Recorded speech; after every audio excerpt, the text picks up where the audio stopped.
By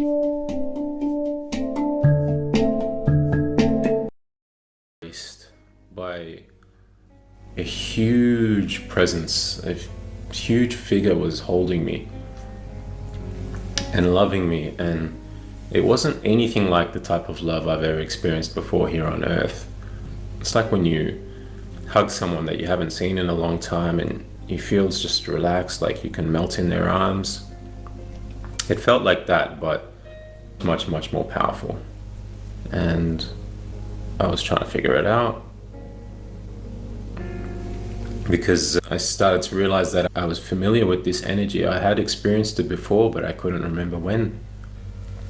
And I was scanning throughout all my life trying to see, is this somebody I can remember? Who is this? And then I remembered that this was somebody I spent time with before I was born. This was God. And when I realized that I was being held and embraced by God, I remember feeling like, yes, finally I'm back. Finally I'm back with you. I felt so complete in this love. I realized that everything I had tried to do throughout my life, every pleasure I tried to get, every goal I had, every experience I chased, it was like I was trying to get this. And now I'm back here. There's nothing left to chase anymore. There's nothing left to look for. I'm good now. I'm fine. I'm complete here. I'm satisfied. And God then took me out of that void and into another dimension. And in this other dimension, there were so many lights everywhere, all these lights. It was almost like being in space with the stars, but the stars were different because the lights inside them were dynamic and constantly changing. And there were billions of them everywhere, but they seemed conscious, alive, and the colors that were emanating from these stars were so beautiful, so unlike anything I'd ever seen on Earth before. And what God had started to do with these lights is he started to gather them together and create, you could almost say something like fireworks, just amazing works of art. And they were forever changing and dynamic and evolving, and I'm creating this for you. I want to show you something beautiful. And then he started to take me, and we were flying through this space, and it felt like flying, but it also felt like swimming underwater, both at the same time. And I could feel the inertia of it. And as we were flying through this space, I could see all the beauty, and I could comprehend everything at the speed of light. And the love was so intense. I felt like I could barely keep myself together. It was more than I could handle. And then we arrived at something like a giant tower. And as we got there, I looked up. This tower was made out of the same kind of light. It was dynamic. The lights were changing color constantly. And this giant tower of light, we started to fly up the side of it, going towards the top. And the speed we were traveling at was increasing and increasing and increasing and increasing as we went towards the top. And it was so fast and so intense. And the love and everything that I was receiving was just so much overload that as we started to reach the top, I said, God, I can't handle this. It's too much. It's too much. I feel like I'm gonna die. I'm gonna die from all this love and all this beauty. I can't handle anymore. And he took me right to the edge of what I could handle. Another whisker of this love and energy, and I would have just disintegrated. And he knew exactly where my limit was, and he took me right there. And before I knew it, I was at the top of this tower. And I was there with God. God was just like an invisible ball of energy that I could feel but I can't seem to, either I can't remember what he looked like or he was invisible at the time. I'm not sure, but who that was. And we were there on the top of this tower, and we were looking out in front of us, and there were trillions of these lights all spread out, and it all looked so beautiful, and I just stared at it all, and I just took it all in. And God said, now it's time to progress through this.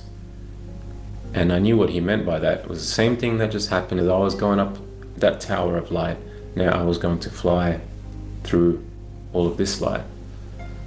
But all this light in front of me now, it was 10 times more of that than there was of this tower. I mean, it was inconceivably more. I thought, God, I nearly died coming up this tower. Like I nearly fell apart. And now you want me to fly through that? I mean, if I fly through that, I'm done. I'm never coming, like I'll surely die. And God said, yes. And I thought to myself, okay, God says I'm gonna die if I go through that, and he wants me to go through that. I said, okay, I trust you. It may seem a little bit odd from the human perspective, but being next to God, you can't doubt God. He is so powerful. He was so wise, he was so loving, and he was so calm about it. And so I just thought, all right, he knows better than I do. If he says I'll die, and he says it like there's nothing wrong with that, okay, let's do it.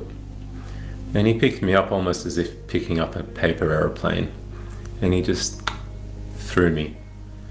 And I started to go and fly through all of this space, all of this light. It was all coming past me, and the speed was increasing and increasing and increasing. And I got to that same point again where I thought, I'm going to die. If I continue, I'm going to die. And I got past that point. And what happened when I got past that point is I started to feel like my skin was being pulled off of my body, and my bones were coming off, and all these layers of identification with the human body that had remained with me here, all those layers were coming off. And as they were coming off, they felt so good. It felt like taking off a very tight shoe.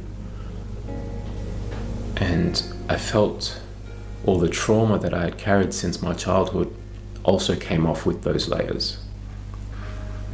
And one layer after another kept coming off until I got to the final layer, the final substance within me.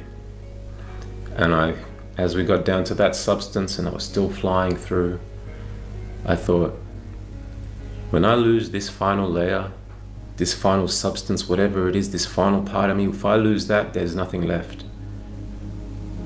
And we kept going, and it didn't dissolve. There was this one layer that just wouldn't go. And I was confused. I thought, what is this layer that's left of me that has not yet dissolved? What is this that still remains? And then God stopped me from flying, and then he just picked me up like picking up a grain of sand, and he showed me what he was looking at from his perspective. And he was looking at a little white light. And this little white light, this was the light of my soul. He said to me, all you've been through, all you have gone through, all you will go through, all of that will fade away. This is all that remains. This is eternal. This is what you are. Never lose sight of this. Remember this.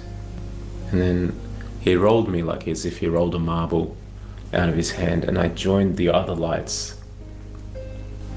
And it was like a drop of water joining the ocean and just becoming one with the ocean, with no sense of its own identity anymore. My ego was completely erased. And I just joined that sea of light, and I became one with them. And when I became one with them, I felt like I was one with God. And it was the most beautiful, most perfect experience. The human mind cannot conceive of this. It was beyond imagination. It was like a peaceful ecstasy. And while I was there, there was no sense of time. I was just there, I was one, I was back home. After this, God picked me back up again, and He separated me from the ocean. And next to me, an image appeared. And in this image, I saw this human body right here, passed out back on earth. And He said, "It's time to go back." And I was like, oof, don't want to go back. I said, "Can you at least let me remember this?" He said, "Sure." And then I thought, wait, before I go back, can I ask you some questions? He said, "Sure." And I said, how can I go back to being that guy again?